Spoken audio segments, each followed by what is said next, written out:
Para sa kapakanan ng mga Pilipino, malinaw ang paninindigang hindi isusuko ni Pangulong Ferdinand R. Marcos Jr. ang West Philippine Sea. Ito ang naging pananaw ni Professor Antonio Contreras, isang political analyst, sa mga naging sagot ni Pangulong Ferdinand R. Marcos Jr. sa tanong kung act of war bang matatawag kung sakaling may nasawing Pinoy sa teritoryo.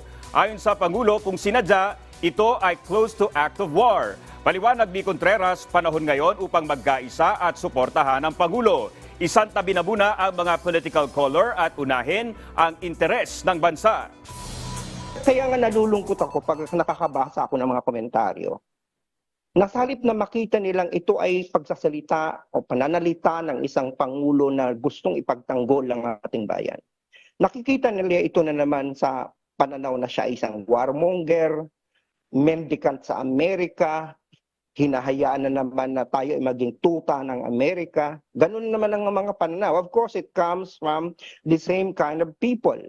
Itong ginawang ito ng Pangulo sa Singapore, isang makinang at matinding ebidensya na ang kanyang sinabi ay para sa soberenya ng bayan.